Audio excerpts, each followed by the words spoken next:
Hey there, all of you cool, epic, and awesome fans, followers, and listeners. Welcome back. This is episode 27 of the Cool, Epic, Awesome podcast. My name is Matt, and I'm your co host. And I'm your other co-host, Joe. And on this episode, we're going to review two Lucasfilm films, funnily enough. Yeah. The first one being Indiana Jones and the Dial of Destiny, the fifth in the franchise, which just released. To critically kind of in the middle and financially Horribly financially. not that great. Yeah. And then the last episode you recommended we watch, Rogue One, which is a Star Wars film, a prequel that's set right before Episode 4. So we'll get into that. We also have a couple bits of movie news, including Superman casting, which we've been waiting for a while. And this episode we're going to start something new, which is, I think from now on we're going to start doing top 10 lists. So each episode we'll do another like random top 10.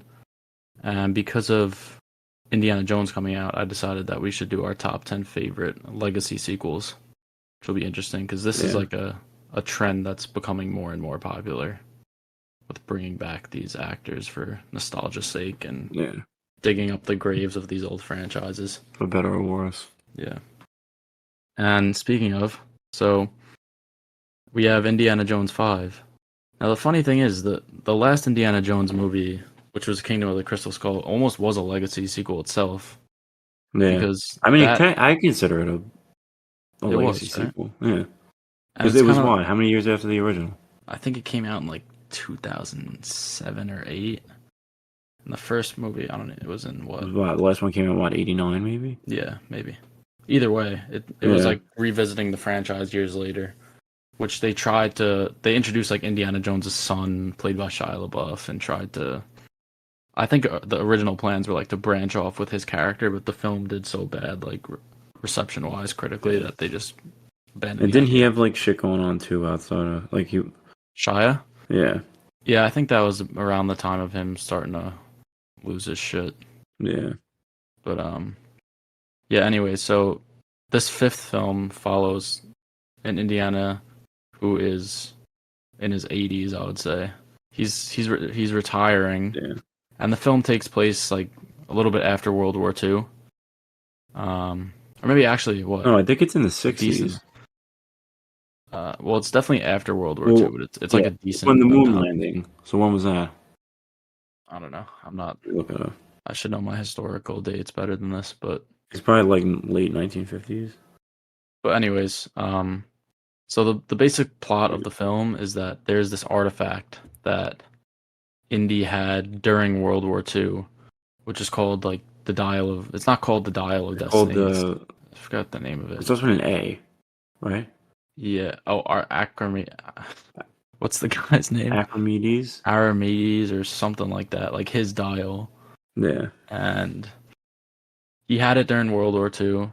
It's broken in half, and then like the pieces go missing eventually. What happens is this girl shows up. This younger girl shows up now in the future when Indiana Jones is trying to retire. He's a professor, but you know he's older. He's done adventuring, and she's interested in this dial, and she's like, she wants it apparently for money, but it turns out that she's actually his goddaughter, and she probably has that same gene in her of like having this need for exploration and adventure. Well, also, I mean, there's also, so before the movie starts off with like a sequence in the 40s, like during World War II, and this character, like, her father is supposedly like they're like friends or they work together, and there's a scene of them like, so there's context to like him, like her coming, I feel like. Yeah, definitely. But like, until she shows up, you don't realize that it's the goddaughter. Actually, no, she tells him at the bar. Yeah. But yeah, so speaking about that though, the film starts with like a flashback scene, and they use a de-aged Harrison Ford in it. So they just use like VFX to make Harrison Ford look like he's like back in his prime. Yeah. Which when it first came on screen, and you hear the voice, the thing that they fucked up with it was, first of all, it just looks bad. Like they still haven't been able to nail it after all this time. I mean, it looked a little off, but it wasn't like awful. I thought it was pretty bad. Like I thought it was distractingly bad. Really? Yeah, but the thing that might have made it worse is they used Harrison Ford's voice now, so it's like an 80-year-old voice coming out of like a 40-something-year-old man. Yeah. And it just like was so weird and so strange. And when I was like, dude, this movie's gonna fucking suck. Like right when that shit happened. Eventually, I ended up liking the film more, but I just don't. I feel like that scene was just not necessary at all. They I could have. actually enjoyed the scene. Like I know that like we disagreed on that. But like I thought that sequence was really good. But obviously besides the de-aging, but the action and like the I don't know. It felt like a really like Indiana Jones type of scene. Mhm. Yeah, I guess. I mean, I mean, like the film itself is missing a little bit of that like Steven Spielberg yeah, spark. Even though he did help on the film, I think he was a producer. yeah. Not to take anything away from James Mangold, I don't think this was his fault. It's hard when you're working with like a big studio like this, Yeah. like Disney, and But I didn't think that really worked for me. But then as the film progressed, I like started to enjoy it more and more. I love Indiana Jones, but what I love the most is sort of like spelunking aspect of it, and like them going into caves and like Yeah, avoiding it's like booby the whole traps. explorer aspect of it. Mhm. And they started to get more into that as it went on, when they went into like the ear of whatever that cave, and they had to like disperse the water and like all the stuff like that. I enjoy. But I didn't think the action was that great, and you could tell like Harrison Ford. Oh yeah, there's definitely a dip in the action because at least I feel like even in Crystal Skull, like Shia LaBeouf does a decent amount of the action sequences, and so does who plays the villain in that? Kate Blanchett, I think. Yeah, her, and then even Ford. I mean, Ford during that is what in his 60s, 70s, probably 60s. Yeah, so at least he's like you could definitely tell he does most of his fight scenes in that. Yeah, in this you could tell he's like an old man, and it also kind of took away from it where he'd like punch someone and knock them out, but you could just tell that punch was like really weak just because of like how old he was, and the person would still be knocked out. Like it is, I'm willing to suspend my disbelief for that. Like it's not that big of a deal. Yeah, but there was like something you could tell it was kind of like a handicapped version of Indy. Yeah. What did you think of the actual MacGuffin itself? The item? Yeah. Like, what do you mean? Like I don't know. I thought it was extremely interesting that like it wasn't really. It was like science based. It wasn't something like mythological. Yeah, that was. I mean, yeah, because the previous movies they use like both really science and fantasy. Yeah. I mean, I thought it was like believable enough. I do like that since in spoilers, if you haven't seen it, I feel like if you're listening at this point, it doesn't matter. But the film revolves around time travel. So this device apparently can predict where there's going to be breaches in time that will open up. And it's through like the weather and through science or something. When they could have just been like they could have blamed it on like a god or like some fantasy element or like magic or something. Which they did with like Raiders of the Lost Ark. That's kind of like more of a magic kind of thing. Same thing with the Last Crusade with the chalice. Like that's not science based. No, not at all. Yeah, I like how I agree with you. I like how it was science based. Yeah, and I like. And I feel like they make in the trailers they make it seem like something. It doesn't seem like it. I thought for sure it was going to be a something like some type of like mythological based thing, especially because it was time travel. Like I didn't expect it to be something like more grounded. Not that it's grounded, but Yeah. Yeah, I just looked up the guy's name. The name of the tablet. Archimedes. Like Archimedes. Yeah. So what ends up happening is the dial is split up into two halves because whenever I forget who had it, or I don't know if Archimedes himself did it, but at some point in history they wanted to hide it and they split it in half and hid the two halves in different spots. So it's a MacGuffin, but it's split in two pieces. Yeah. So even if you have one half of it, you can't do anything. You need both, which I thought was interesting. Yeah. What did you think of Phoebe Waller-Bridge? So I personally didn't like her character. I know, like, nothing against Phoebe Waller. I don't know, something. I just feel like she was such a mess. Like in the beginning, they make it like she's gonna be like kind of like his, almost like a protege. Like they were gonna go on an adventure, and then like she turns out she just, I don't know, selling on the black market. But also, why does he care so? I get it's his goddaughter, but like he doesn't speak to her until this is his first time he's seen her in like 15 years or whatever it was. So like, why does all of a sudden he care so much? I mean, I feel like I actually really liked her. I I think the character was done justice. I liked how it was. It seems like she was just in it for the money, but Yeah, there's one line that Indiana Jones says where he's like, someone who's just in it for the money wouldn't memorize like years worth of yeah, notes from their father. Like it's kind of like even if she didn't realize it, you could tell that there is this inner desire in her to explore these things and like be an adventurer. And I like yeah, that how she comes off as this, oh, I don't give a fuck, like I don't care, I'm just in it for the money. But deep down, it's not actually like that. And I think that the actress did a great job. I thought she was very charming in the role. I could see them maybe pursuing that character in future installments, if there is any, with how bad the movie did at the box I was gonna say office. I doubt it.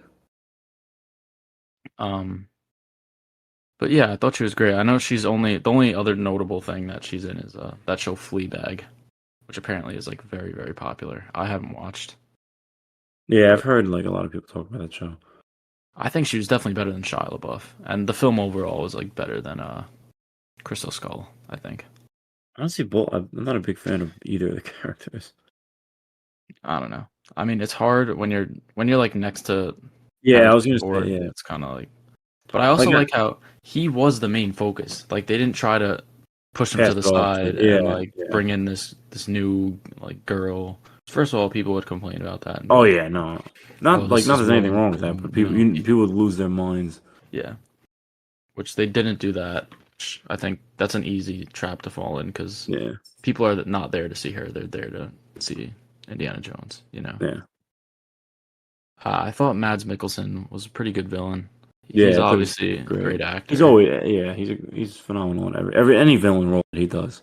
Besides maybe Icilius and Doctor Strange, just because he doesn't really get Yeah, any. that was such like a missed opportunity. I know, but yeah, Him and I love him wait, as an actor. What are you gonna say? Sorry, him and Ethan Hawke and Moon Knight are the two villains that like they had such great actors and they just fucking shit the bed. Christian Bale too, maybe. Yeah, Christian Although I Bale. did like Gore probably better than the other two. Yeah, But yeah, anyways, but I guess to talk about my favorite character, it's got to just be Indy. Like even yeah. in Harrison Ford's old age, he's He's still just like so like I was watching the movie. I was just sitting there thinking like he's just fucking cool. Like he's just like a really cool character. yeah, he is. And I And kind of like how um he's kind of like this opposite to Mads Mikkelsen's character because Mads Mikkelsen's character is also an what is he? An archaeologist, right? I don't know. He's a Nazi. No, he's a Nazi scientist. He like helped No, them. He no, helped them land on the no. moon. What is it? Remember? What is Indiana Jones? Oh yeah, he teaches archaeology or Yeah, he's like geography or but something. like they're both like supposedly like very, smart, capable Yeah, yeah, people. But Indiana Jones is just like a fucking, he can fight and shit. Like he's, Mads yeah, Mikkelsen's character more of like a dweeb. yeah. What did you think about them? So it's basically revealed that in the future, Mads Mikkelsen's character is a Nazi, ends up helping NASA to land astronauts on the moon, which is something that happened But in real actor, life. yeah, But isn't it? It's weird how like they're acknowledging that Nazis helped the U.S.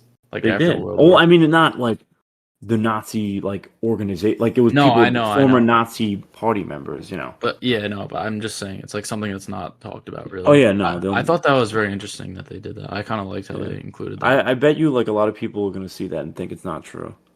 Yeah. I mean, it could come off as not true. Obviously, this is like a fictionalized version of reality. Yeah, yeah. But I know you mentioned to me you didn't like the kid. Oh yeah, I thought it was like really annoying. There's always got to be a kid. Yeah. They These could just movies. fucking fly a plane through a time fissure. He's never touched a pilot, like never flew on a plane in his life. I get they try to like driving the car. Okay, fine. Like that's a little bit more reasonable. But a little fucking plane, I don't know. That was Yeah, like too much for me. I mean, they did set up in the beginning that he No, was like really as soon as into I it. saw it, I was like, oh, he's 100% gonna fly a fucking plane. Yeah, I mean, I didn't hate him. I thought could have been done worse, You but think which also one's worse, him or the one in Black Adam? definitely the one in Black Adam. That No, kid I mean they're sucked. both bad, but I think this one is worse. The kid in Black Adam was fucking awful. His dialogue was terrible. This kid was his dialogue was okay. I do understand how you're saying he's annoying though.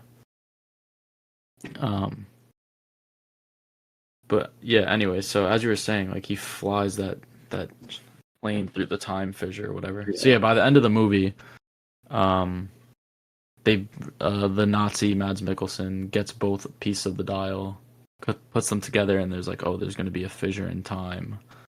At this exact time, at this exact point, and if you go through it, it'll bring you back in time about like a week before Hitler gets assassinated or Hitler kills himself.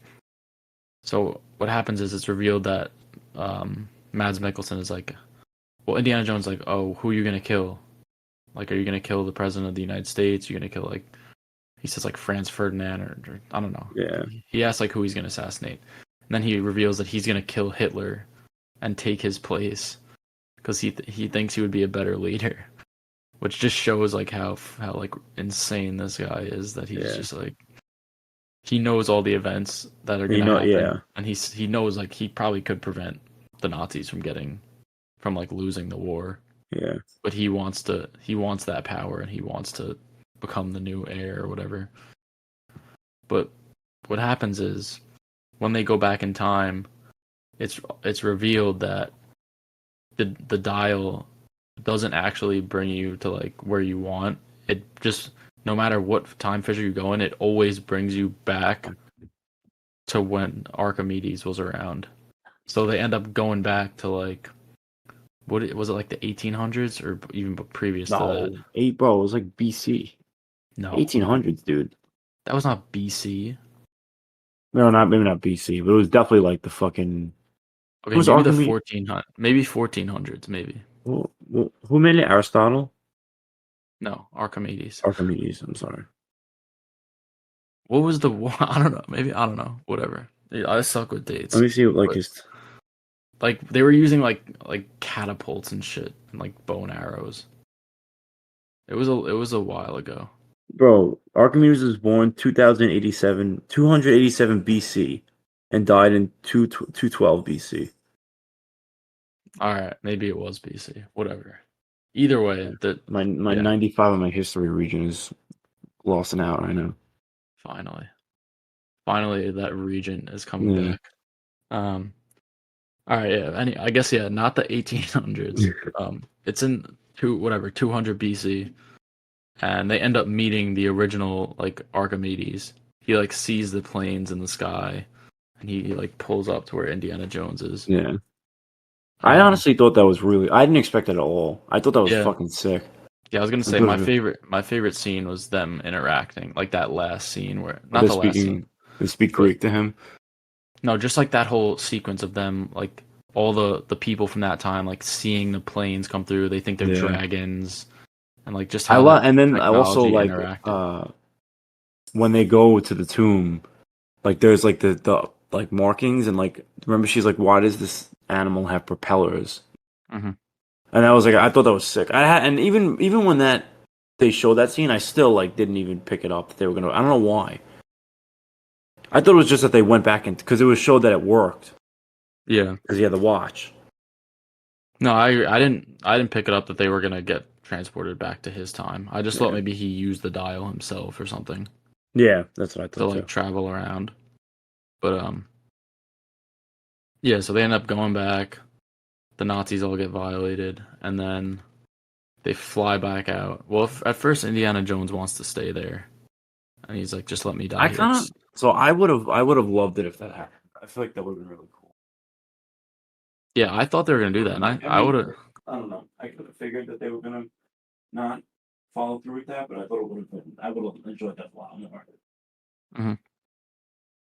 I thought it would have been cool if maybe like he stayed there. They just didn't want his goddaughter was like, you can't stay here because you're gonna like fuck up history if you stay here. Like, Yeah. um, Honestly, though, like if they did that, wait, are you? like It sounds like you're far from yeah, the they're mic. divorced. Okay. Yeah, never mind. What they could have done was honestly, they could have stayed, like left him back in time, and then in the new timeline in current day, they could have just made like a younger Indiana Jones with a new actor. Yeah, they could have done that to keep the franchise going, like because of some time something. Yeah, It's like like, I obviously Harrison Ford is like iconic in the role, but like that doesn't mean I don't want to see like other. Like I actually, it's something I learned because I never. I mean, I've seen the movies, but never watched like all of them together. Like, 'cause I enjoy the stories a lot. Like, about Mhm. like history and like the art action adventure stuff. So I wouldn't mind if they like recast a younger actor and they did, and they just move forward in like the timeline. Like, so they go to like the 70s and the. Yeah, but I think because of the whole thing that happened with Solo, the Star Wars movie, Yeah. uh, because they recast a younger version of Han Solo, and the movie did terrible at the box office. They're like, people don't want to see Was a it recast. bad? I've never actually seen it. I remember seeing it when it came out in theaters, and it was before I was like into movies like that, Yeah. so I don't really remember too much, but I I know remember like it Darth being, Maul pulls up at the end. yeah, that was like pointless. So I remember it being pretty good though, like Yeah. not anything crazy, but so I think Disney is just overall scared to recast. Same thing, you see them on like Disney Plus, they won't recast Luke Skywalker, they're just de-aging Mark Hamill. Yeah. I feel like, and the obvious choice is Sebastian Stan. Sebastian Stan, and he said he's up to do it too. And he's done Disney Plus stuff, so it's not like he wouldn't do a show. I know they're just scared because of like I think it's just because of how bad Solo did. Yeah. But yeah, but I was gonna say, so basically the way that the movie ends is Indiana Jones like, yo, like let me stay here, whatever, and then his goddaughter just like rocks him in the face and knocks him out to like force him to get back on the plane and go back to their day. But when they get back to their current day, his wife ends up pulling back up and they get back together because it was shown that they got divorced. Because their son Which died. is like, Oh yeah, what did you think about that? well, they just were like mentioned it. They were like, oh, the only time that I picked up anything about his son was he's listening to a newscast and they were like, oh, Dr. Henry Jones, who's grieving like the loss of his son, What do you mean? They and talked about it on the boat. what the what they say? I don't remember. Like they were saying, oh, if you can go back in time, what would you do? And he said that he would prevent his son from joining the war. Because he said, and then she was like, uh, why did he join? And did he join to prove something to you? And he was like, no, he joined because I to piss me off. So I guess they got like he joined out of spite, and he ended up dying in the Vietnam War. How did that go completely over my head? You missed that? That was actually a really good scene. Bro, I don't know. I don't know what the fuck I was doing at that They're moment. like on the boat, after they like melt the wax off the tablet, Yeah, I remember that scene. and I, it's at night, and they're like, did you watch the movie, dude?" bro, I don't know why. I just like don't remember that dialogue happening at all. Yeah, no, I like, but so basically, it's just that he died in the he just died in the war, and like because of that happening, like it's just him and Yeah, his wife got a divorce because of it. I'm glad that they at least addressed it instead of Yeah, just I feel like like, it would have been weird if they didn't say any you know. I think a more fitting end to Indy's character though would have been him dying back in like history, which is what he was like obsessed with so Yeah, much, I instead agree. of coming back to the real world and reuniting with his wife for Yeah, seemingly no reason. I feel like that's Um, definitely a Disney. Like that they they want the went. happy endings, like Yeah, the traditional happy ending. like look at Logan. That's not a happy ending at all. I know. No, like I feel like You know, it would have been cool if I think a really cool ending would have been like if he did end up staying back in time and then like all these years later, like the movie ends with maybe either his goddaughter or someone else like going to some like tomb or something, and they see like either a statue of Indiana Jones like in that time or like a like a painting or painting. something. That would It have would have been just cool. been Yeah. yeah, it would have been cool. But yeah, I agree. It makes so much more sense for the character to like be in history because like that's such a fitting ending. Mm-hmm. Damn. And also that, bro. Now technically they could bring him back again if they want. You Nah, know. bro, he's done. I mean, what the fuck are they gonna do next? And it's not making any money. Yeah. They should just do like either other stories or with like different characters or just like recast. Yeah. Did you have a favorite scene? Forgot if you I mean, I said. like the opening scene and then the scene with when they go back in time. Like and Mads Mikkelsen finding out that he was wrong was actually a really cool scene. Because I don't know Oh if yeah. you realize, but right before he said like because Harrison Ford is saying like it's not gonna work, it's not gonna work, Mm-hmm.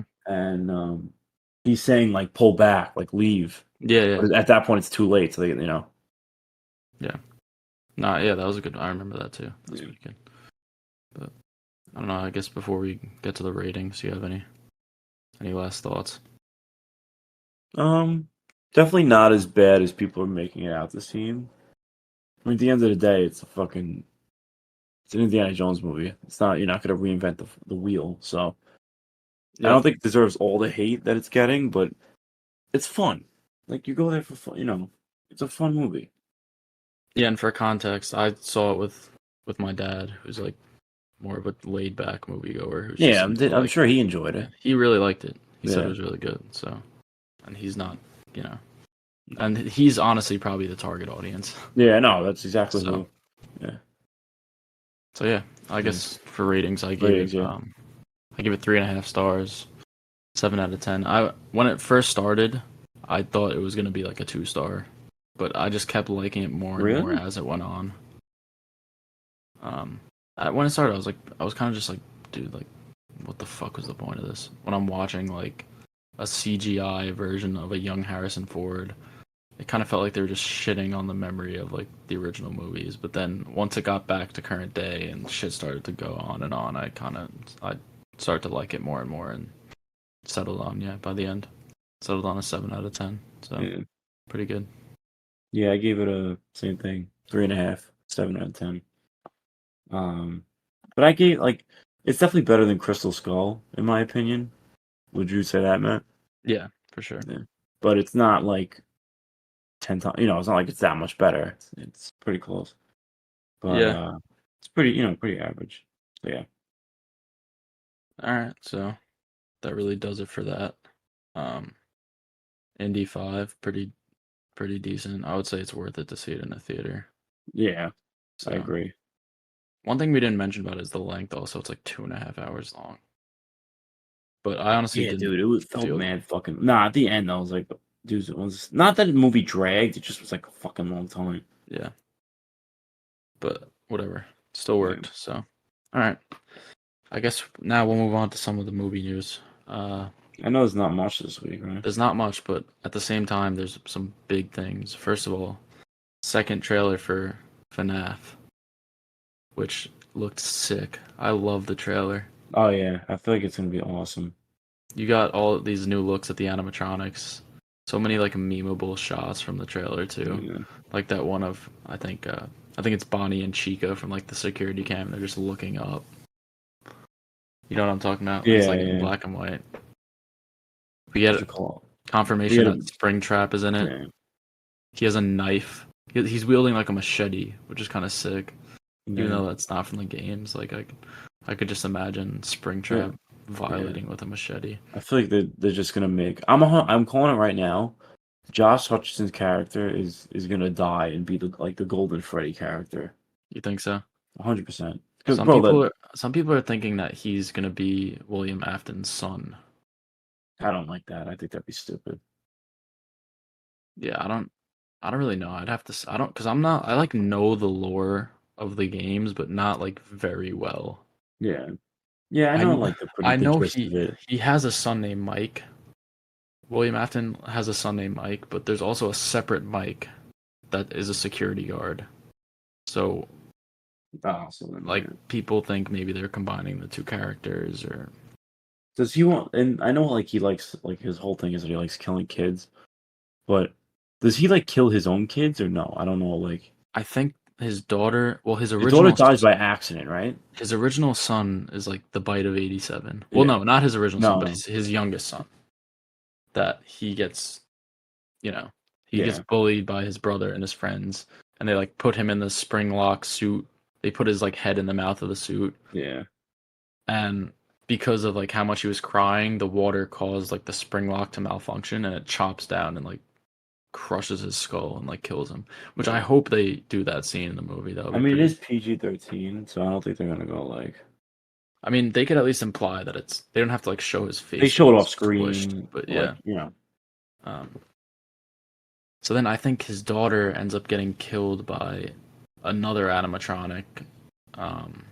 That isn't. I don't think is going to show up in this movie. Oh, isn't it like from the other location or something like that? It's called like Baby, and it's like an animatronic girl. Yeah, no. His oldest son, I don't really know. I'm not sure what happens. I forget. I watched like a while ago. I watched like a 3-hour long like video essay about the entire lore. So but I like don't remember. I remember like I gotta hit that before I see the movie. Yeah. But yeah, we'll see, because I think what they're gonna do is like the lore at this point for the games is so convoluted that like it just doesn't make sense no matter what way you look at it. There's like retcons and shit. I think they're just gonna like start with a fresh slate with the movies and not take into account anything from the games and just do their own thing. Yeah. Which is a good idea.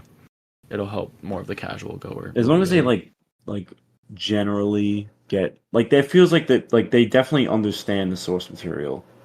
Like, it's not like they, you know what I mean? Yeah, because the original creator of the game is a producer. Didn't he write the film? Yeah, he wrote it too. He wrote the script. Yeah, or at least was involved in the writing process of it, which is always a good sign. Yeah, that's always good.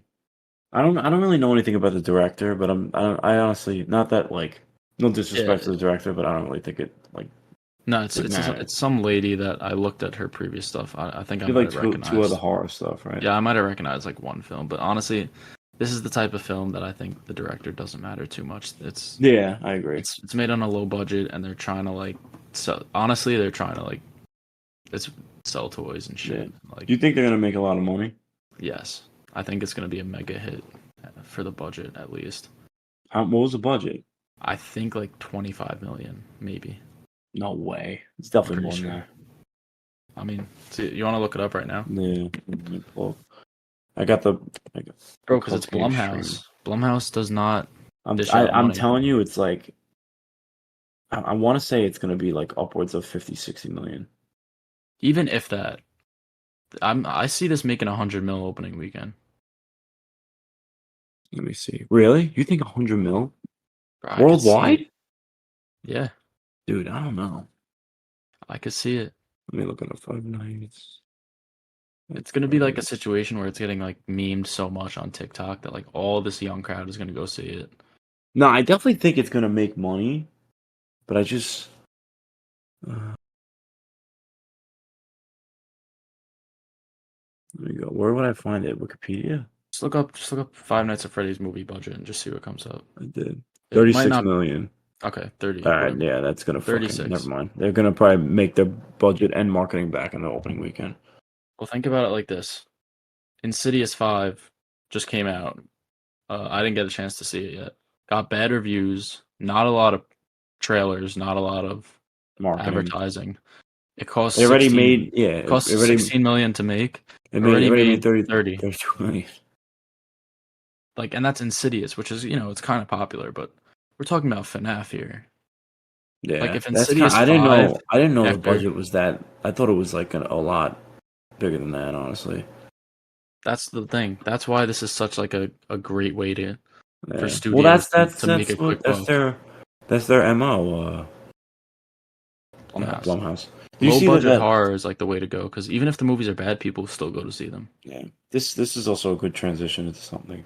I don't know if you saw what Jason Blum said recently, but he's looking to adapt other video games into horror movies, because there's honestly so much potential out there. I mean, a lot of the big horror games have had adaptations, like Resident Evil. The I'm still Last of waiting Us on it. is now like the TV Yeah. show. Dead Space, I feel like is another one that's like, Dead Space could be cool, yeah. yeah. Pikmin, I wish. Pick, Mario, well, I mean, yeah, Mario, Mario. Luigi's Mansion.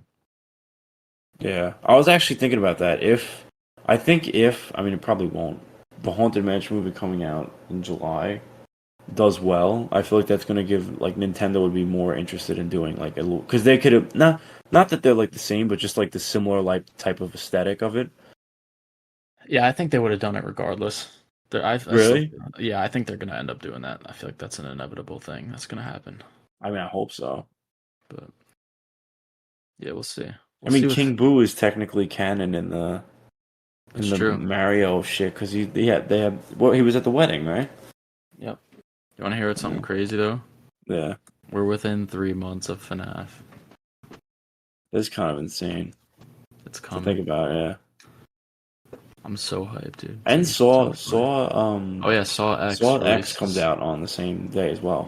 hmm That'll be a nice horror episode when the time Who's comes. who what studio makes that? Saw. Saw? Yeah.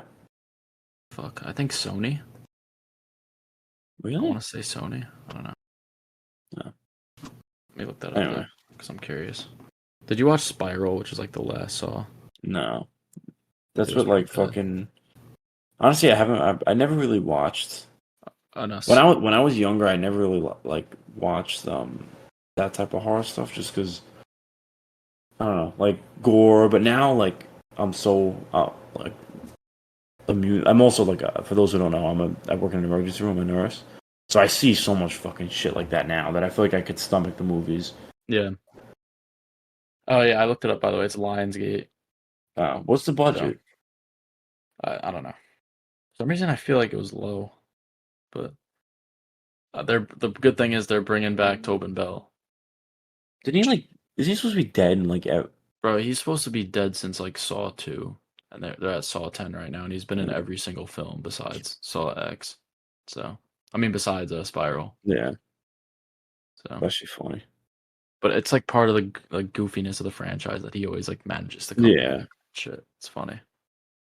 Um, I feel like that franchise has come a long way from the fucking original. oh, definitely, definitely. Uh, but yeah, anyways, we're getting off topic. Yeah, But yeah, that's the FNAF trailer. Move on to a lighter note. We finally got our Superman casting yeah. for the DCU and Which our we Lois Lane casting. which we actually got we both got the Superman right. hmm Yeah, Which I, when we a couple, I don't know how many episodes back it was, but we made like a DCU like fan cast. We both had David Corn Sweat, that's right. and he was chosen. I feel like it's the safe choice, but it's the right choice. Um, Yeah. he was. Who else was auditioning? There was three names floating around for like the that they brought in for screen tests. David Corn Um, Sweat, Nicholas Holt, and and then some random guy, yeah. And then our Lois Lane is Rachel Brosnahan. which She's I haven't really seen her in much, but everyone says she's phenomenal. And what is it? The Marvelous. Marvelous Mrs. Maisel or Yeah. something. Again, yeah, I haven't seen it. I feel like I looked on Letterboxd and I had watched a movie that she was in, so I'm gonna check really quick. But yeah, overall, I'm not really familiar with her. I thought they were gonna cast Emma Mackey, but she So did didn't end I. up Because getting it. wasn't she screen testing with? Yeah, she was. She was screen testing with Corn Sweat because apparently they paired them off into groups. Um, but I don't know. I think you told me that Rachel Brosnahan had like a really good like audition tape that she sent in or something. You saw that somewhere. Yeah. Apparently, out of the Superman like auditions, like she had the best. Yeah, I think that. I mean, obviously the bigger news is the Corn Sweat thing. I think that his vibe is more um, fitting to what James Gunn is saying that his Superman is going to be like, which is like the Boy Scout, this lighthearted Yeah. hopefulness, and he kind of just gives off that vibe. if you watch any of the stuff that he's in. So I'm really glad they went with that pick. I agree. There was a couple other rumors that came out like directly after that, which was Alexander Skarsgård and Bill Skarsgård were both being eyed for Lex Luthor. How do you feel about that? I like them both. I think if you had to choose one of the two, Alexander is probably a better Lex Luthor. He's more of a intimidating character or actor, I should say. Yeah. He's bigger and he's, he just seems more of like, I don't want Lex Luthor to be another like skinny Jesse Eisenberg. But Jesse Eisenberg, what's wrong with that performance is not like his build. Like I feel like you can still pull off intimidating and be not like a massive, that was more, I feel like, the character itself. I don't know. This is just for me personally. I like a more physically intimidating Lex Luthor. Fair. But I also wouldn't want either of them to get it because I think they could play better roles within the DCU. I think. Wasn't think he about this. What? I want Alexander Skarsgård to play Batman, and I want Bill to play the Joker. Okay. Would that not be sick? Have they ever been in a movie together? I'm sure. I can't think of Imagine them, and then they make his dad Stellan. Alfred is played by Stellan Skarsgård. That would be funny. Or they make him who's like an older Batman villain. Ra's al Ghul. No, Ra's al Ghul's like Asian. Yeah, they'd have to. I don't know. There's definitely some I can't think of them. But yeah, I don't know. We'll see. That is the first big casting thing for the DCU, which is cool. Yeah. I know but James Gunn apparently said they're like a long ways away from casting Batman. Well, I mean, honestly, I feel like that's just mostly because of the writer's strike. Yeah, probably. I mean, I don't know if they even started working on a script for Brave and the Bold. They can't. Well, now that Muschietti's attached, they have their director, so they probably will start moving ahead with it once the writer's strike ends. Well, yeah, once the strike ends, I'm sure, but right now they can't do shit. Yeah. But yeah, I guess we'll talk more about that once either the first images come out or whatever it may be if there's more news. Other superhero stuff. Deadpool 3, we got some news. First of all, first images from set got leaked, and it shows Deadpool in a new suit, which we posted the pictures on our Instagram and Twitter. Yeah. And I think it's a huge upgrade. I really like the new suit. I mean, not that I had anything wrong with the first suit, but I just feel like the colors pop more a little. Like it's more. It's more of an MCU style. Not even MCU. I just feel like it's more like comic accurate. Yeah. No, it looks like it. So. It looks like exactly how it does in the comics. Yeah. I don't know if you saw it too, but apparently the look for like Wolverine is going to be like his classic suit, like with stripes. Not with stripes, sorry, with sleeves. I don't know why I said stripes. Yeah, I saw that. There were some pictures going around of what his costume and what Wolverine's costume in the movie is going to look like, and I feel like it's only a matter of time before we see it. I think they're going to show it in the promotional material. I feel like they have to. Yeah, especially if they're marketing it as a Deadpool and Wolverine movie, like with them too. Like the posters, poster better have.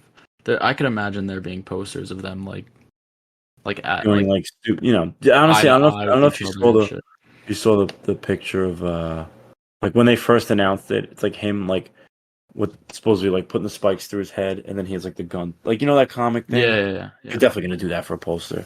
Yeah, I feel like it's not going to be marketed like any other like MCU Disney. Like it's going to feel, and I thought about it too. Like most of the movie, like I don't know if you saw this, but most of the movie doesn't even take place in the MCU. Yeah, well, this is more speculation, and I was going to get to it, but there had been rumors of the fact that all of these old Fox-owned Marvel movies, such as like the X-Men, the old Fantastic Four, and like the Daredevil movie, those characters were going to be revisited in the story in like a multiverse aspect. The only confirmed thing that we had was that Owen Wilson was going to be in it as a TVA agent. Yeah. But not confirmed necessarily, but reported by trades. which is basically confirmed.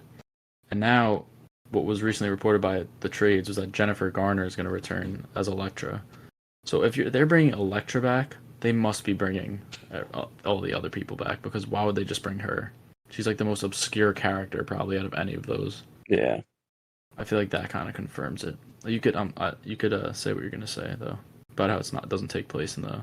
Yeah, so it doesn't take place. Most of it doesn't take place in the MCU, apparently. So, what they think is, I feel like it won't be marketed like an MCU movie. Like they're gonna Yeah. bleed more into the. Yeah. I mean, it is rated R, so they can't really Yeah. market it as much of an MCU. I mean, I don't know. I don't think it matters for Deadpool just because of how it's not rated R for being like super dark. It's just like he like says fuck. It's not. It's just like dark humor. Yeah. But I saw an interesting theory that, because you know the story from the comics where it's like Deadpool kills the Marvel universe. Yeah. Some people are saying that it's gonna be that, but then that doesn't really make sense, because why would Deadpool like kill all these heroes for no reason? So I don't know if you saw this, but some people were saying that the film is gonna be the Deadpool from X-Men Origins is gonna be going around killing the universe. And really, like, I don't know. I wouldn't like that. And Deadpool and Wolverine are gonna have to go and like kill him. I feel like it would be kind of funny because that's like a huge joke. So what I saw was that it's going to be more of like, it's going to take place on the Earth that Doctor Strange, like that happened. Earth, whatever, 838. The one where he kills, or where Wanda goes in and kills the Illuminati. So because that Wanda got possessed, it basically like caused her to go insane and like murder everyone, and like mutants basically rule the world. So like Deadpool goes, I forgot how he ends up. Like he fucks around with like the time machine thing and ends up there, and like he has to try to like make it back to normal. So he like befriends Wolverine from that universe, but it's just going to be all the Fox characters. So he befriends them, and then it's just like them trying to get people to like Magneto's like basically ruling the world in it. Well, yeah, I guess that would make sense, because in Doctor Strange 2, Professor X gets killed in that universe. So with no Professor X, then Magneto could, take control easier, I guess. Yeah. And apparently Wanda's going to be in the movie, which would be pretty cool. But the Wanda from that Earth, not the one from the main MCU. I doubt it. I mean, if they're going to that universe, it kind of would make sense. Man. But I think that would be a great way to like sort of tie the story to the MCU, as well as having all these big cameos and like multiverse stuff. Yeah. So we'll see. Hopefully they do that. And then there's one more piece of news that I think we're just going to quickly touch on, which is that Greta Gerwig, who's directing Barbie, which is coming out in the next 2 weeks, she's apparently signed on to do 2 Narnia films for Netflix. And write them as well, I believe. Which means 2 things. One, they're probably going to be good. Not saying that the original Narnia movies weren't good or anything, because I don't remember shit about them. But like this talented of a screenwriter working on a fantasy film of like such a big IP like that should be great. And the other thing is, something that she said herself was that she's like kind of done making these indie films. Like she did Lady Bird, she did Little Woman. She wants to do big studio projects now. But she said she also like would like to do, like she said she'd do both. Yeah, but it's kind of like the timing of it with the DCU starting now and them needing directors for projects, I agree. And she's saying, "Oh, now I want to do these studio things." I could see her doing the Superwoman movie or Supergirl movie. I would love that. I think it'd be sick. I would love that, just because that would mean the movie would probably be great. Yeah, and apparently that story is very good. It's such like a perfect fit for her. If you could think of any like superhero that Greta Gerwig could direct a movie for, Supergirl is definitely one that's up there for like who you think her style would mesh well with. So we'll see. I feel like it's only a matter of time before it's announced her doing something huge. especially if Barbie does really well, which it's looking like it's going to. Yeah, most likely. So I guess well, if they announce anything with Greta, we'll get on to it. Yeah. But yeah, we could move on to now. This is the first time we're doing one of these, but we're gonna do a top 10 for this episode. And like I mentioned earlier, we're gonna do the top 10 legacy sequels. So, and then Joe, at the end of this episode, I'm supposed to recommend the next movie, so you could recommend what list we can make for next week. We'll do that, and we'll like offset each week. You could think it could be anything. Top 10 comedies, top 10 horror movies, like whatever. I would have thought a little more. I feel bad. No, it doesn't matter. Whatever. It's not a big deal. But okay. I could start it off. Do you have 10 or no? Honestly, I can only get to 5. All right. So I'll just run through my. Yeah, let me see what you say because I may find like. I'll run through 10 through 6 right now, just really quick. So for 10th, I have Star Wars: The Force Awakens, which I gave a 2.5 star. You give it that low, really? Yeah, I also haven't seen it in a while, so I'm just going based on my ratings. I recently rewatched it. That's what I was saying. It's a good story. You know, it brings back the original Star Wars characters, but also introduce new ones. Yeah. But it is just like a rehashing of A New Hope. Oh yeah, no. Yeah. So, then in 9th, I had Ghostbusters Afterlife, which is a legacy sequel, obviously, to Ghostbusters. And the thing that I liked about this is it is a legacy sequel, but it focuses basically completely on this new cast. And then only at the end of the movie, the original Ghostbusters come back. It's like within the last 15 minutes. Which I like and I don't like. I like it because it gets to focus on this new generation of these Ghostbusters, and they're like it is its own movie, you know. But I also don't like it because if they're only going to show up in the last 10 minutes, like what the fuck was the point of even including them? Like you might as well just not put them in. Yeah, that's fair. Then I gave that a 3-star. Then Jurassic World, which is a legacy sequel to Jurassic Park, obviously. Yeah. Some actually no. Did any of the original characters come back? Well, I mean, no, but not till the last one. They end up coming back eventually, but either way, it's like a continuation of that story this many years later. Yeah. I think this kind of got Chris Pratt into his stardom a little bit. This and obviously Star-Lord, but yeah. I think it's a solid movie overall, and they don't focus too much on the nostalgia aspect of it. That comes later with Jurassic World Dominion, which came out last year. Yeah, it's solid. I liked it. Yeah. Then in 7th, I had Halloween 2018, which is 7. Yeah, which I gave it 3-star too. Laurie Strode, obviously, like Jamie Lee Curtis, such an iconic final girl. Her coming back. There's lots of great kills in the movie. Michael Myers has done really well. It's honestly close to. Obviously, the original is way better, but it's not that far off. It's perfect for a new generation of horror, I feel like.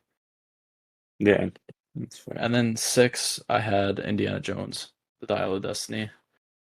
I already said enough about it, but I think it's a solid way to bring Indy back, and the story was good. I don't know. I enjoyed it. So yeah, I guess you want to give your 5 then, and I'll So I had. Hold on.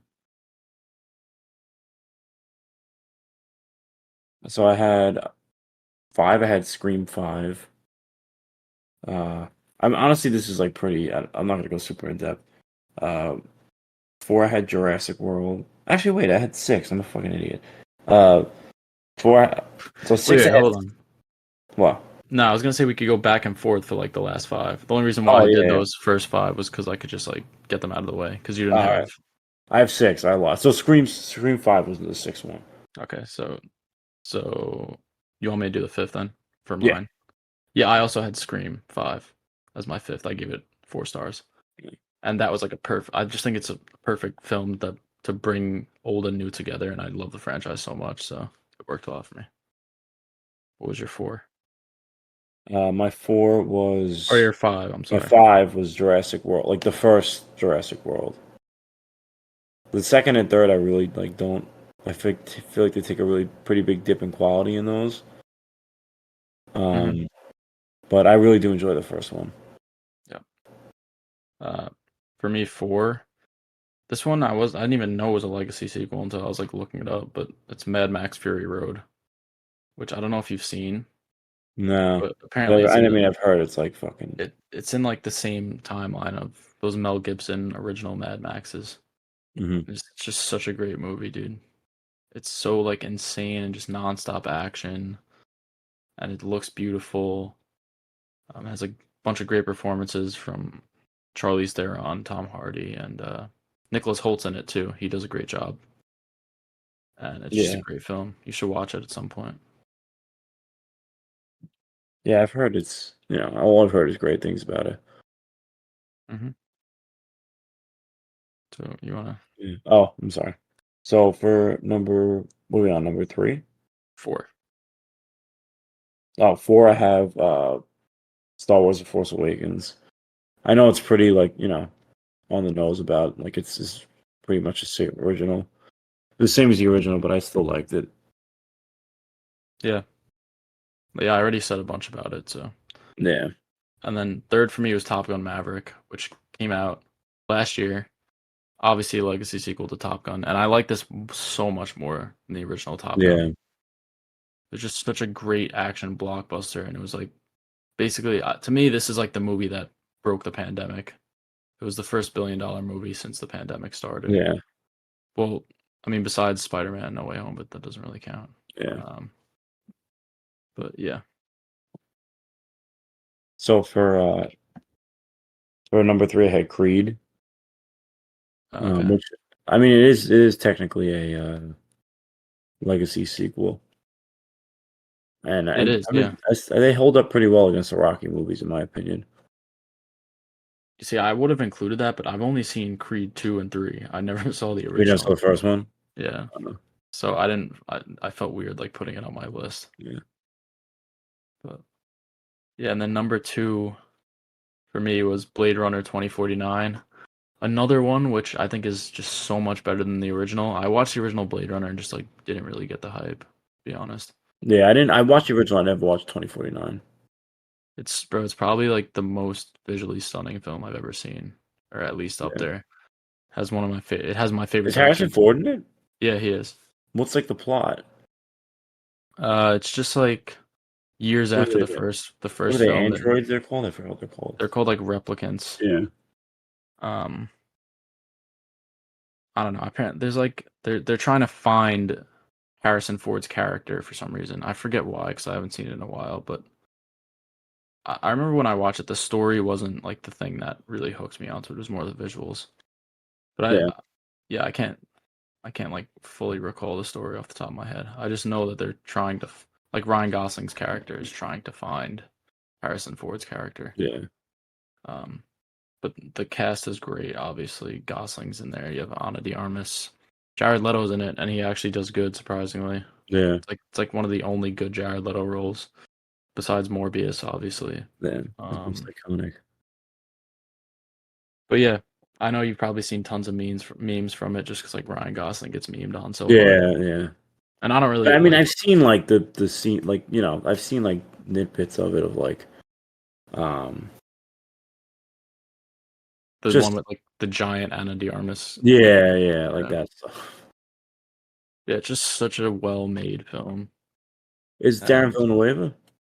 Denis Villeneuve, yeah. Oh yeah, Well, are they doing like a TV show for on Amazon set? apparently, yeah. It's Yeah, like Blade Runner, like 2079 or something like that. I don't know, but yeah, and he's coming out with Dune 2 this year, which, by yeah. the way, apparently is going to be 3 hours long, which Jesus, I'm looking forward to. I still haven't seen the first one. I'm definitely gonna watch before, obviously, but Yeah, I saw the first one on um, HBO Max, which I regret. I definitely should have went to the theaters to see it. I feel like they'll definitely put it in theaters again before it comes out. Yeah, probably. Hopefully, I'll go back to Yeah. see it again. But all right, what's your two? My 2 is Top Gun Maverick. I mean, you pretty much covered it. Mm-hmm. All right. So my number one spot, best legacy sequel. I don't know if you'll even count this one, to be honest, but it's Spider-Man: No Way Home. This is like Okay. this is a No, that 10 out of 10. counts. I would say it counts. Actually, I don't know, because like it doesn't really wrap up like the story. Like I don't know. I But then just again, like do the other ones it do? has like it has all the like think about it's not just like Tobey Maguire and Andrew Garfield show up. It has like Willem Dafoe's Green Goblin. It has Doc Ock come back. To me, this is a legacy sequel, and it's trying to do the same things that the other legacy sequels are. All even if it's not the same way of going about it, it's just trying to eat at your nostalgia for these Yeah, old characters. And I think this film was the most successful out of any of these nostalgia bait films. Definitely financially, but also just in how great the film is. It's one of my favorite movies of all time, and I think that like it's the reasons why I love it is like they hooked me in the way that they were trying to, if that makes sense. Like I yeah, love the nostalgia aspect of it, and that's what they were trying to do. You yeah. know. So yeah, that was my number one. My number one is I mean, I would actually talk this about you if it counted. It technically does, but Puss in Boots, because there is an original Puss in Boots. Yeah, Uh, this is like a weird one. I definitely think it yeah, counts though. but I mean, it's one of the best animated movies I've ever seen. It's up there with Spider-Verse, and the quality of the movie, like the animation, the story is phenomenal. There's just so much I could say about it. Yeah, I didn't even think of this when I was making my list. Otherwise, I would have included it, and Yeah, it probably would have been like within the top five, if not yeah, higher. So yeah, but nah, that definitely counts, right? Because they have the yeah. same No, act. it's the same cast. Yeah, Yeah, it's just coming because back all these years later. it's I mean, the main two people are back, like the villain from the first one. It's uh Javier what, right? No, Antonio Banderas, Uh, Antonio Banderas, and then who voices the Salma girl? Hayek. Yeah, All right. I feel like our lists are pretty similar. This one, I thought of the idea, but then I realized like there's not that many. There's a lot. Like I was able to yeah. get 10, and I still missed out on a couple. But I really had to think. I mean, yeah, I'm No Way Home. I didn't like think as a. It technically is. yeah. All right. Yeah, So next week we'll whatever you decide by the end of the episode, we'll do another list. yeah. So you want to get to Rogue One. our last movie, Rogue One. So I recommended Rogue One, which was is honestly I think the only. No, I lied. It's one of the only Star Wars movies that actually has no like Jedi in it whatsoever. There's only then really is no Jedi or Sith until maybe the last 50 minutes of the movie. Mm-hmm. So it's not really reliant on like the Skywalker stuff. It really is like a war. It feels like a war. So you follow what's her name? What's the main character? Jen Ursa. Jen Jen Ursa. Ursa, which is she's basically the daughter of a imperial engineer who's basically engineering the Death Star. But he's not like a bad person. It's just like he's kind of being like forced into doing it. So it's just about and him hiding his daughter from basically the Empire, and just her learning about like how he put I don't know what the term is for it. So yeah, basically her father, when he was building the Death Star, basically put like a kill switch in it that Yeah, if you could destroy this one thing in the Death Star, it'll blow up. It'll like destroy the entire Death Star. yeah, Which, if you recall, is these plans that they have in A New Hope to destroy the Death Star. This is basically the film that's showing like how they got those plans to Princess Leia, so yeah. that she was able to, you know how the original Star Wars starts with like Obi-Wan gets the message from Leia, like Obi-Wan, I need your help, whatever, Mhm. you know. Um, What'd you think so, about? Um, Actually, you know what? This happens later on, so I'll ask you this later on as we get to it. okay, but um, yeah. So my thoughts on the movie though. At first, when I was watching it, I was just like, why should I care about this? Like I like Star Wars for the Jedi. I like Star Wars more for like the samurai aspect of it, of like Yeah, this battle between light and dark, and these like these space warriors, the Jedi versus the Sith, and all this shit. yeah, And like this movie is just like people with blasters in space. Like I don't, it's not that appealing to me. Like, but as I was watching it, I like grew to enjoy the characters a lot more, and yeah, by the end, I ended up like really liking it. It's probably one of my favorite Star Wars films overall. yeah. Honestly, watching it might be one of my right now out of the ones I've watched recently. It's probably my favorite. It's favorite Star Wars film. It's better than all the sequel, like the sequel trilogy, in my opinion. Yeah, I agree definitely. I don't think it's as good as the original movies, but just because But of and like how classic they are and yeah, for the and time that they came out, you know. yeah, but and you were saying this too. Out of all the Star Wars movies, this is 100% the best shot movie by Yeah, far. Like that's the there's a first. lot. Yeah, It's like the biggest standout, honestly. I think from this. It's yeah. just From watching it, I was like, this is gorgeous. yeah, There's even whether it was the shots of like planets and planets ships or flying around, ship. or Yeah, even like in simple shots of two characters having a discussion, it just looked yeah, really good. It was really well lit, and I just noticed it right off the bat. Like, yeah, I feel like there wasn't a lot of green screen used, or if there was, it was done very gracefully. Um, yeah.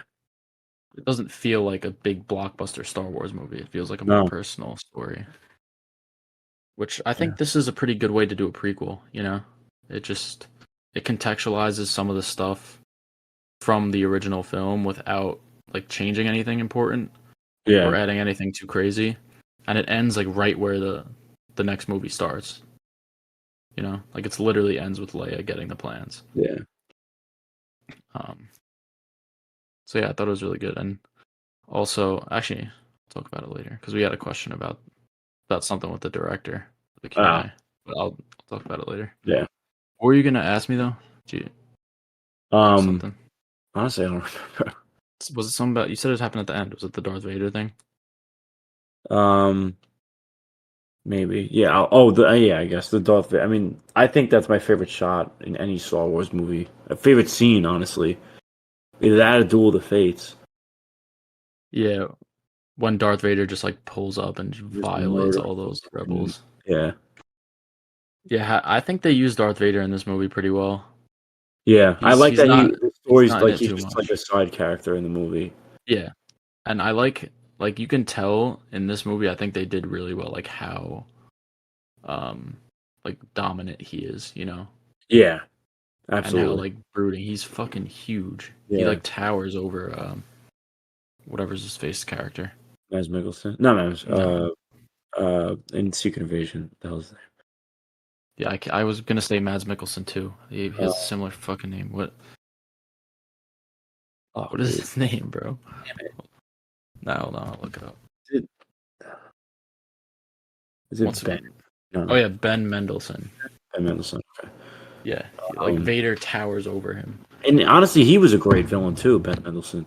hmm This was one of the first films that did the de aging too, and they I used thought it it worked fine in this. I didn't think it on was. Tarkin, whatever. Yeah. No, I not think it was Tarkin. Is it? yeah, Oh yeah. yeah, Tarkin. Um, I remember it was like a big deal when it came out. How they were gonna like, oh, Yeah. this guy died, but they're gonna like use his face anyway. Which now I feel like is more. We just saw the Flash that didn't give a fuck and used like three Yeah. people's faces who died. Um, and bro, this looked better than that, honestly, by a pretty wide margin. Yeah. What did you think of? Because they also technically did the de aging for Carrie Fisher too. Yeah, hers looked good too. Hmm. Although she's in it for 1 second, so it doesn't Yeah. really matter. But C-3PO and R2-D2 show up for a second too. Yeah. Um, I want to tell you my favorite character though. It's Donnie Yen's character, that like blind guy who's the one with the Force. Yeah.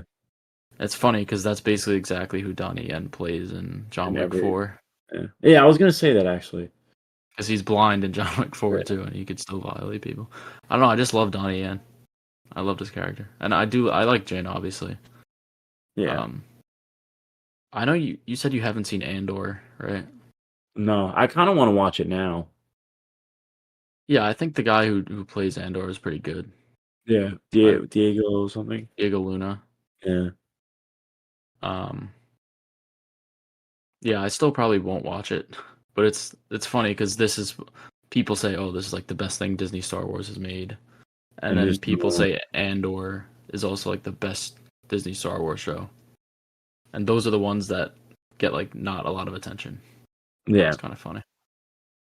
Who was your favorite character though? probably.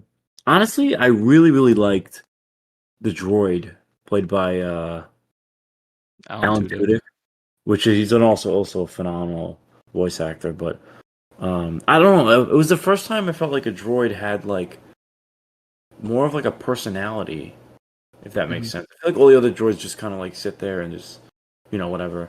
Well, they Yeah, said already like he's what did they say about him? Like his something was defective or some shit.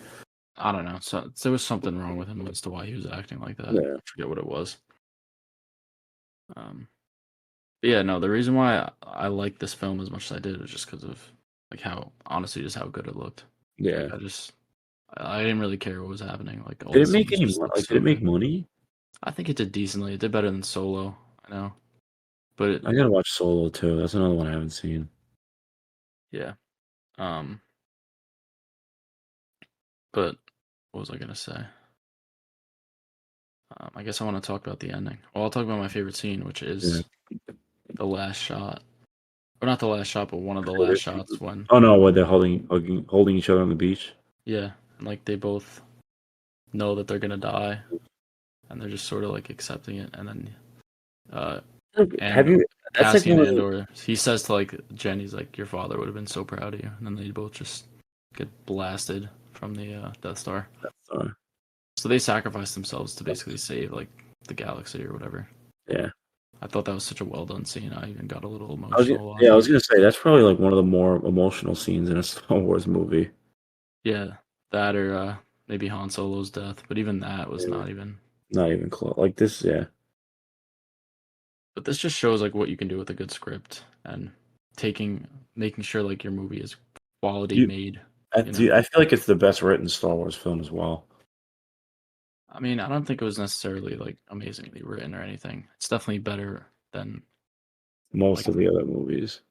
definitely better written than the sequel trilogy. Yeah, But that's also because like they only had so much to work with. Like it's a prequel, so you have to yeah. work No, within I the know. number of Yeah, bounds. Like the sequel trilogy, they could technically do whatever the fuck they want because it happens like it doesn't yeah, rely on anything. It happens after the events that we already know. yeah. But yeah, I'm glad I rewatched it because I originally had it at a 3. Really? Just like, yeah, I guess just to give my rating, I give it a 4 star now, 8 out Yeah, of 10. Um, I think you gave it the same, right? yeah. Yeah, I gave it a 4 to 10 as well. 4 star, 8 out of 10. Yeah, I mean 4. I'm sorry, I'm an idiot. I'm I'm watching the Cubs game. Sorry. I'm I an know, 8 out of 10, 4 to 5. I know what you meant, bro. It's all good. Yeah. But did you have anything else to add to this? Trying to think. I just hope that Disney does more stuff like this instead of Well, giving me Space Jesus movies every 3 seconds. I fuck with Space Jesus though. No, yeah, I do, but like, dude, look at what we can get when we do other shit besides Space Jesus. Yeah, I mean, Yeah, well, I think the James Mangold Star Wars film has yeah, potential. yeah. Apparently, of course, already they said it's gonna be connected to Ray's movie somehow. I don't really see how that makes sense, I don't know but how either, but yeah, I'm pretty excited about that. He seems pretty. All the stuff when he talks about it, he seems pretty passionate about it. yeah, he seems like a comic book nerd or something because he did Oh, he's doing Logan. this. He's doing Swamp Thing. Yeah, he Swamp did Thing. Indiana Jones, which is another like nerdy Yeah. big franchise. Um, but yeah, as Swamp long Thing. as I'm very he's a excited. good filmmaker, so Yeah.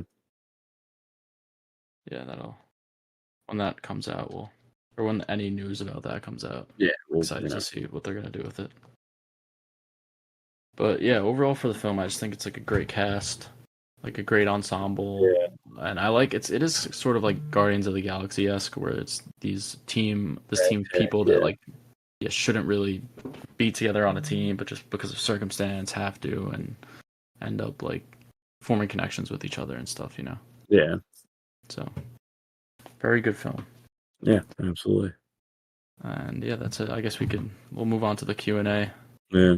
to wrap things up. Let's see. We got a couple questions this week. Let me pull it up really quick. Let's see. Okay. Okay, damn. All right. Rob at Rob.Imperado is asked 3 questions for us, and then we got another. Really? Okay, here we go. Is Rogue One the best Disney Star Wars project?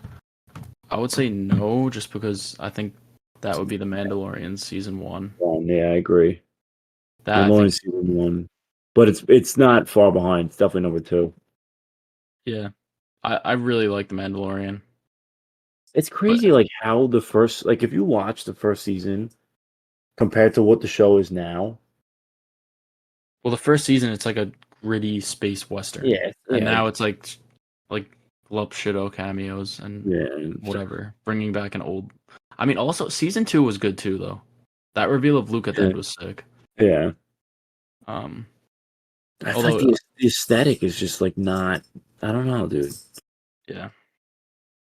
But yeah, I'll say it's not the best, but it's definitely within the top 2 or 3. Yeah. And then this is what I was mentioning before, but he also asked, have you seen the trailer for The Creator, which is Gareth Edwards' next film? Which, yes, I have. And it seems really good. It seems like him doing a Star Wars-esque story. Which is basically way more creative freedom. Yeah, exactly. And I like how it's using AI and the fact that AI is taking over the world. I think that's a great idea to make a film. And I like how like because there's like AI people like living like you see in the trailer and stuff. Yeah, it is a really cool premise. For those who don't know, basically it's set in a future where AI like they don't say why, but basically sets off a nuke in Los Angeles. So basically like AI is just like discriminated against and like there's a war going on between like the humans and like AI. And who's it? Denzel Washington? No, not Denzel Washington. John David Washington. John David Washington. His character is tasked with like they have to get this weapon from the AI like facility or whatever it is, and it ends up being a kid. It's like still it's half human, half AI or something. AI. It just seems like a really cool like sci-fi film with like cool. It looks like it has good action and the story seems promising. And think about like this is the first original sci-fi movie in like a long time. I feel like that actually looks promising. Yeah, since Arrival maybe 2016. Yeah. I mean, there's definitely been more, but no, but I feel like this is like way more like out there. You know what I mean? Well, if we're talking about the same Arrival is out there. No, like in terms of like it's pretty grounded in like most of the story besides the alien aspect is like grounded. Okay. I know what you're saying. Okay, yeah, I know what you're saying. This is more of like a Star Wars kind of thing where it's like not like goofy, but like just I don't know what to say. I don't know I guess fleshed out world maybe. I understand what you're saying. Yeah. But yeah, so that I guess I don't know when is that coming out this year? Yeah, I feel like November. No, maybe August. I think it's like soon. All right, we'll definitely see it. So, and then the last question that Rob asked was, "Who will win the Barbie versus Oppenheimer battle?" I feel like it's pretty. Barbie. Yeah. I would say obviously, commercially, Barbie's gonna win. Yeah, but I think Oppenheimer will definitely be the better film. I don't know about definitely, but I think I would if I had to make a guess as to which is going to have the higher Rotten Tomato score coming out, I'd probably guess Oppenheimer. Because people love to suck off Christopher Nolan. Yeah. And he does obviously make great movies, but I don't know. I just feel like his film is going to be seen as more like uppity and more, prestige of a film. I'm sure both are going to be really good movies. Yeah, I believe so, yeah. But we'll see. We'll be seeing both of them, so... We actually, Joe and I got tickets to an early screening of Barbie. I'm actually. Have you got tickets to Oppenheimer yet? No, but I was actually gonna start looking at it because I kind of want to see it in IMAX. Yeah, I looked, bro. Like every single IMAX theater is like I looked like Saturday, Sunday, Monday, Tuesday, and like basically every single time is sold out. Jeez. Well, there's no IMAX at the Regal by us, right? But they have No, the no, RPX. I said in the city. Yeah, well, the city obviously it's gonna be sold out. 'Cause I want Is to. there Well, an we don't is have there an an IMAX? There might be an IMAX theater somewhere on Staten Island. No, I think the AMC in the mall has IMAX. No, I don't think so. Well, I don't think this. It's supposed to be like a 70 millimeter. All right, either way, I mean, Yeah, I want to see it on a bigger screen. yeah, But all right, yeah, thanks for the questions, Rob. yeah. And Those are then some great questions, dude. next, final question from @Tom.Lieberman. It was obviously you were on last episode, so thanks Same. for giving us some questions here. So he asked, do you think critics have a natural and undeserved bias against horror and comedy? I would Yes, say against horror, yes, definitely. definitely horror. Horror, Comedy, comedy, not so much. yeah. Maybe straight comedies, yeah. But I feel like a lot of comedy films do well, like critically. Yeah, Um, Horror, yes, just because from when horror started until like where we are now, there was like this big period in like the 80s and 90s of just like schlock horror that was like yeah, fucking like just terrible. But it was just gore and sex. And so it was kind of like was never taken seriously. yeah, But nowadays you have like this elevated horror, which is, Hereditary, Midsommar, things yeah. like that. The Lighthouse. Even like I actually watched last night for the first time, like The Babadook. Have you seen that? I've heard of it. I haven't actually seen it though. That's like known to be one of the first films that attempted this elevated horror. And I'm Oh, not sure really? how. Yeah, it's really good. I really enjoyed it. But yeah, I think that there is a bias against horror.